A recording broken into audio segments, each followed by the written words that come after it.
Assalamualaikum warahmatullahi wabarakatuh. Bapak dan Ibu yang kami hormati, pada video ini saya akan menjelaskan mengenai praktik penggunaan sistem akuntansi berbasis Microsoft Excel. Sebelumnya, saya ingin mengingatkan kembali bahwa untuk dapat memahami penggunaan sistem ini secara optimal, Bapak dan Ibu dapat mempelajari terlebih dahulu media pembelajaran lainnya, yaitu yang berupa panduan akuntansi untuk UMKM berupa booklet yang dapat diunduh pada link berikut ini. Apabila Bapak Ibu sudah cukup paham mengenai mekanisme akuntansi, maka Bapak dan Ibu sudah cukup siap untuk mengikuti sistem akuntansi berbasis Microsoft Excel ini. Baik, langsung saja kita mulai.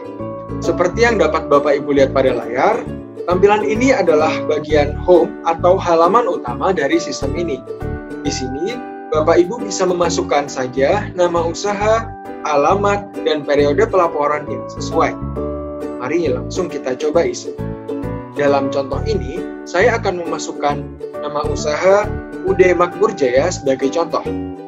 Jadi tinggal diisi UD Makmur Jaya, kemudian alamatnya di Desa Batu Belah untuk tahunnya 2019 misalnya. Dan kemudian kita di sini juga dapat melihat berbagai macam fitur yang ada dalam sistem ini. Bapak Ibu bisa melihat berbagai fitur yang ada seperti buku kas masuk dan keluar, jurnal umum, neraca saldo, laporan laba rugi, laporan posisi keuangan atau neraca, dan catatan atas laporan keuangan. Nah, untuk mulai menggunakan sistem ini, terdapat dua langkah persiapan yang harus dilakukan oleh Bapak dan Ibu. Yang pertama, Bapak Ibu perlu mengatur terlebih dahulu akun-akun yang sesuai dengan jenis usaha Bapak dan Ibu. Untuk itu, Bapak Ibu dapat masuk ke bagian daftar akun yang ada di bagian bawah. Dan kemudian Bapak Ibu dapat langsung saja menyusun akun-akun apa saja yang kiranya diperlukan dalam perusahaan Bapak dan Ibu. Selanjutnya, kita bisa kembali dengan memencet tombol home di sini.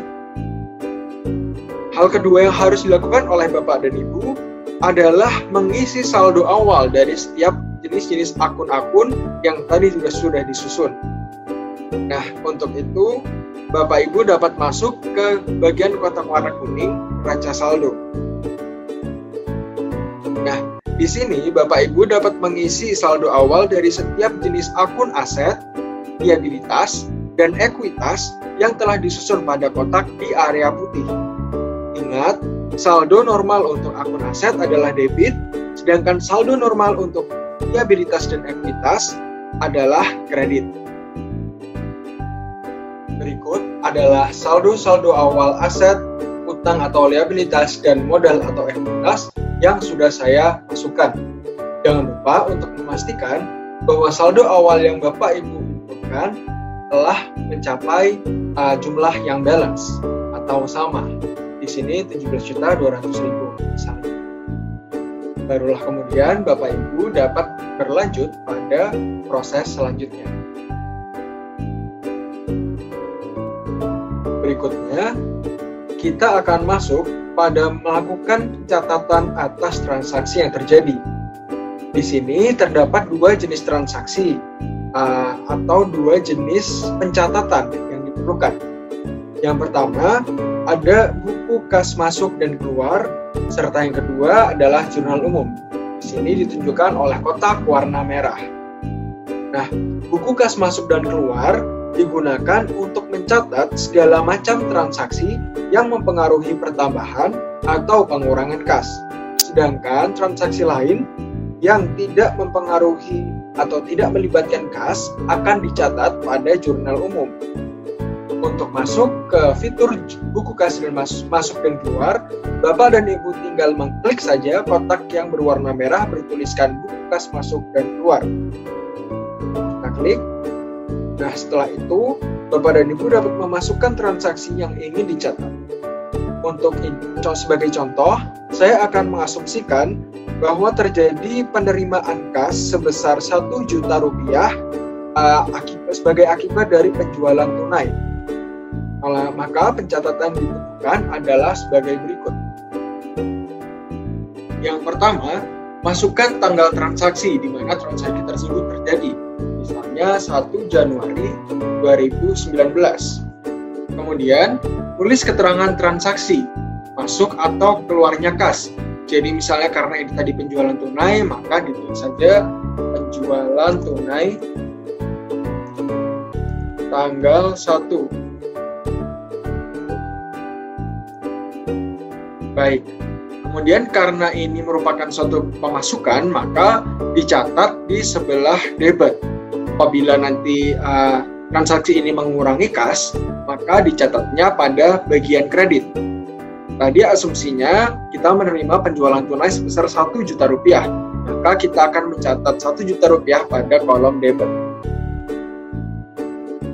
Untuk kolom kreditnya bisa dikosongi saja atau 0. Nah, kemudian saldo akan secara otomatis terisi atau tersesuaikan dari saldo awal di kotak kuning ini yang dia diambil dari saldo awal yang Bapak Ibu tadi sudah input di bagian neraca saldo. Oleh karena itu, di bagian kuning ini Bapak Ibu tidak perlu mengisi kembali. Nah, kemudian untuk kode akun, Bapak Ibu dapat memilih kode akun yang sesuai.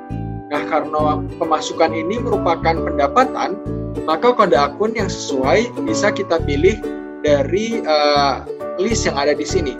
Pendapatan, seperti yang tadi pada daftar akun ini, kita bisa lihat pendapatan usaha dari usaha utama itu kodenya 411. Oleh karena itu Bapak Ibu bisa mengisi saja 411. Nah, nanti di sini akan langsung otomatis muncul pendapatan usaha. Begitu seterusnya sampai Bapak Ibu selesai melakukan pencatatan hingga akhir periode yang diinginkan. Berikutnya, saya akan menjelaskan mengenai fitur jurnal umum yang saya tunjukkan dalam kotak berikut. Nah, jurnal umum tadi fungsinya seperti yang sudah saya jelaskan adalah untuk mencatat transaksi-transaksi yang tidak melibatkan kas atau melibatkan kas namun juga melibatkan akun-akun yang lain. Misalnya dalam satu transaksi terdapat 3 akun yang harus dicatat. Nah, untuk itu kita harus menggunakan jurnal umum ini. Mari kita langsung coba. Baik, misalnya kita ingin mencatat penerimaan modal pemilik berupa aset tetap dan kas. Nah, maka pencatatan yang dilakukan adalah sebagai berikut. Yang pertama, sama dengan yang tadi, masukkan tanggal, misalnya tanggal 1 Januari 2019. Kemudian di sini Bapak Ibu harus mencatat menggunakan metode double entry atau mencatat akunnya dalam kolom debit dan kredit. Jadi tidak secara otomatis seperti kas masuk dan keluar tadi. Nah, oleh karena itu Bapak Ibu dapat memilih kode akun, beberapa kode akun yang sesuai dengan jenis catatan atau jenis transaksi yang terjadi. Misalnya tadi, bila ini Bapak Ibu ingin mencatat penerimaan modal berupa kas dan aset tetap, maka yang harus dipilih adalah yang pertama yang di debit adalah kas. Di sini saya masukkan kas kecil. Kemudian masih di debit adalah aset tetap. Di sini kodenya 161. Dan kemudian yang modal yang di kredit itu adalah modal usaha atau modal pemilik. Kodenya 311. Di sini tinggal dimasukkan saja angkanya. Untuk kas kecil dan aset tetap tadi debit, maka saya ambil permisalan kas kecil yang disetorkan misalnya 5 juta rupiah. Sedangkan aset tetap yang disetorkan adalah 15 juta rupiah. Maka total modal yang perlu dikredit adalah 20 juta rupiah. Nah, untuk keterangannya bisa diisi sesuai dengan apa yang menjelaskan transaksi ini. Misalnya setoran pemilik di awal tahun. Baik, seperti itu. Dan tinggal diteruskan untuk mencatat transaksi-transaksi yang seperti ini atau yang tidak melibatkan kas pada jurnal umum. Nah, di sini saya sudah melakukan pencatatan seluruh transaksi yang ada pada periode ini. Jadi di sini saya memiliki beberapa macam transaksi buku kas masuk dan keluar serta 2 transaksi jurnal umum. Nah, kemudian apabila kita masuk kembali ke home, setelah kita melakukan pengisian tadi semuanya, maka laporan keuangan akan tersusun secara otomatis. Bapak dan Ibu bisa mengecek terlebih dahulu saldo setiap akun pada kolom neraca saldo. Nah, kemudian laporan yang dapat digunakan pada perusahaan yang biasanya dibutuhkan oleh pihak eksternal maupun untuk evaluasi kebijakan internal perusahaan adalah laporan posisi keuangan, laporan laba rugi, dan catatan atas laporan keuangan. Nah, seperti yang sudah dilihat pada layar di sini, saya akan masuk pada neraca saldo. Nah, di sini seluruh catatan atau rekaman yang sudah saya masukkan dalam buku kas masuk dan keluar serta jurnal umum telah semuanya secara otomatis terekam dalam neraca saldo. Di sini ditunjukkan pada area warna kuning yang saya sudah menggunakan. Di sini sistemnya sudah terset atau teratur. Dia memiliki rumus tertentu yang merangkum semua transaksi yang kita masukkan. Nah, jadi kita sudah bisa dipastikan saja bahwa jumlah dari setiap 2 kolom ini jumlahnya sama. Nah, setelah itu apabila saya kembali, ini sudah sama, berarti kemungkinan besar apa yang sudah saya masukkan telah diinput secara benar oleh sistem. Oleh karena itu, bisa saya cek kemudian pada laporan laba rugi dan laporan posisi keuangan. Nah, di laporan laba rugi, saya mendapatkan pendapatan usaha totalnya 9.500.000, pendapatan lain-lain 50.000, sehingga total pendapatannya adalah 9.550.000. Kemudian biayanya keseluruhan mulai dari biaya gaji karyawan sampai biaya lain-lain, total biayanya 2.500.000, sehingga laba bersih saya adalah 7.050.000. Nah, selanjutnya kita juga bisa cek pada laporan posisi keuangan.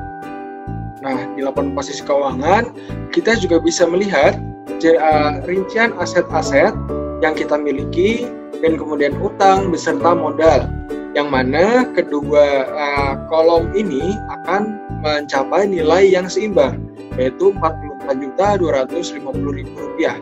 Nah, ini dalam area kuning ini merupakan suatu hal yang otomatis, jadi Bapak Ibu tidak perlu menyusun kembali. Namun, di sini ada satu jenis laporan keuangan yang harus Bapak Ibu sesuaikan secara manual, yaitu catatan atas laporan keuangan yang ditunjukkan pada kotak berwarna biru. Nah, di sini apabila kita masuk, maka Bapak dan Ibu bisa melihat ada beberapa bagian. Yang pertama adalah bagian umum. Bapak dan Ibu bisa memberikan deskripsi umum mengenai entitas usaha yang Bapak Ibu jalankan. Misalnya dari nama usaha, letaknya di mana, akta pendiriannya bagaimana, kemudian jenis-jenis usahanya apa saja, dan sebagainya. Hal ini digunakan untuk menjelaskan entitas Bapak dan Ibu atau usaha yang Bapak Ibu jalankan secara umum.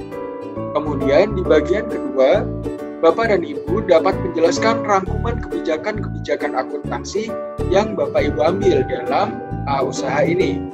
Misalnya mengenai pernyataan kepatuhan Bapak-Bapak dan Ibu, standar akuntansi sesuai dengan SAK MKM, yang dasar penyusunan, dasar kebijakan piutang usaha, persediaan, dan sebagainya.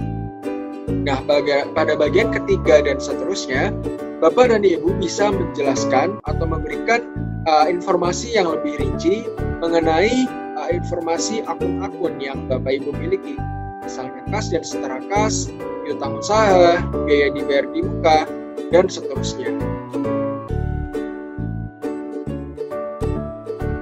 Nah, keseluruhan dari informasi dalam catatan ini sangat bermanfaat bagi pengguna laporan keuangan untuk mengetahui detail atau informasi yang lebih rinci mengenai laporan keuangan yang Bapak Ibu miliki. Nah, bagaimana Bapak dan Ibu? Cukup mudah bukan menggunakan sistem ini? Oleh karena itu, yuk segera mulai mencatat akuntansi dengan efektif dengan memanfaatkan teknologi informasi. Apabila Bapak Ibu masih memiliki pertanyaan, silakan dapat menghubungi saya melalui kontak berikut ini. Terima kasih saya ucapkan. Semoga sukses untuk seluruh usaha yang Bapak Ibu jalankan. Wassalamualaikum warahmatullahi wabarakatuh.